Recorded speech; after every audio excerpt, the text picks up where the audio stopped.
أعوذ بالله من الشيطان الرجيم. بسم الله الرحمن الرحيم.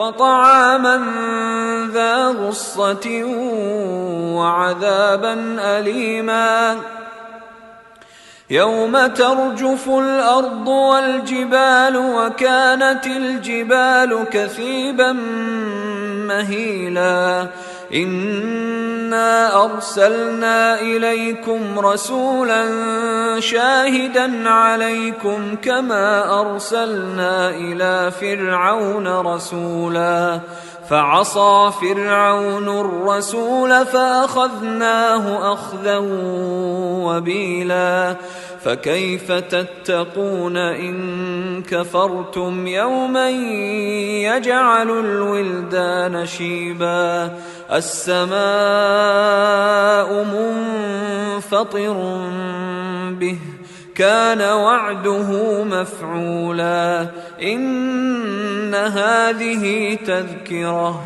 فمن شاء اتخذ إلى ربه سبيلا